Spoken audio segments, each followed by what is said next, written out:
ये कथा है उस समय की जब महाभारत का युद्ध समाप्त हो चुका था। कौरव मारे जा चुके थे और पांडव विजयी हुए थे। युद्ध के बाद अर्जुन के मन में एक भाव धीरे धीरे गहराने लगा, अहंकार का। अर्जुन को लगने लगा कि कर्ण जैसे महारथी को हराने में, द्वैधट को मारने में, भीष्म और द्रोण जैसे गुरुजनों के आगे टिकने में, ये सब उसका पुरुषार्थ है, उसका पराक्रम। धीरे धीरे उसे लगने लगा कि ये विजय उसी की बल बुद्धि की देन है और बस यहीं पे हो गया अर्जुन को अहंकार। अर्जुन अपने मन ही मन यही सब सोच विचार करके युद्ध भूमि से श्री कृष्ण के साथ लौट रहे थे। जब वे दोनों शिविर के पास पहुंचे तब अर्जुन के सारथी भगवान श्री कृष्ण ने कहा, हे पार्थ, अब तुम रथ से नीचे उतर जाओ। अर्जुन जब अब खुद को महान योद्धा समझने लगा था, बोला, हे माधव, आप सारथी हो और मैं योद्धा, पहले आप उतरे फिर मैं उतरूंगा। श्री कृष्ण शांत मुस्कान के साथ बोले, नहीं मित्र, पहले तुम उतर जाओ।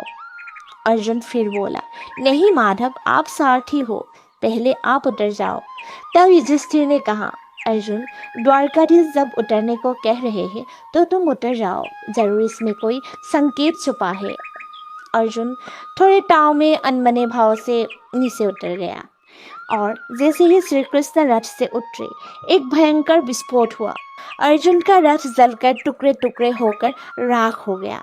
अर्जुन एकदम से आश्चर्य हो उठा और वह सोचने लगा, ये क्या हुआ, ये रथ तो अभी अभी सही सलामत था।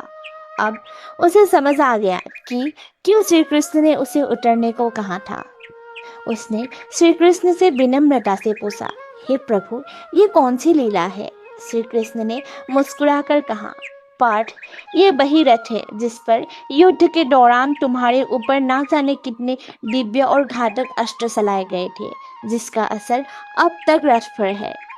और वो रथ अब तक इसलिए सुरक्षित था क्योंकि मैं उसमें बैठा था।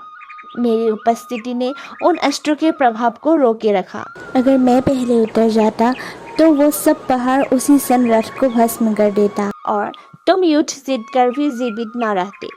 अर्जुन का सिर झुक गया। उसे समझ में आ गया कि जिसे वो अपनी विजय समझ रहा था वो दरअसल भगवान श्री कृष्ण की कृपा थी। जिस वाहन से वो वार कर रहे थे वो भी श्री कृष्ण की बुद्धि और समय पर चलाया गया एक साधन मात्र था। और तभी अर्जुन का घमंड भी उसी रथ के साथ राख हो गया।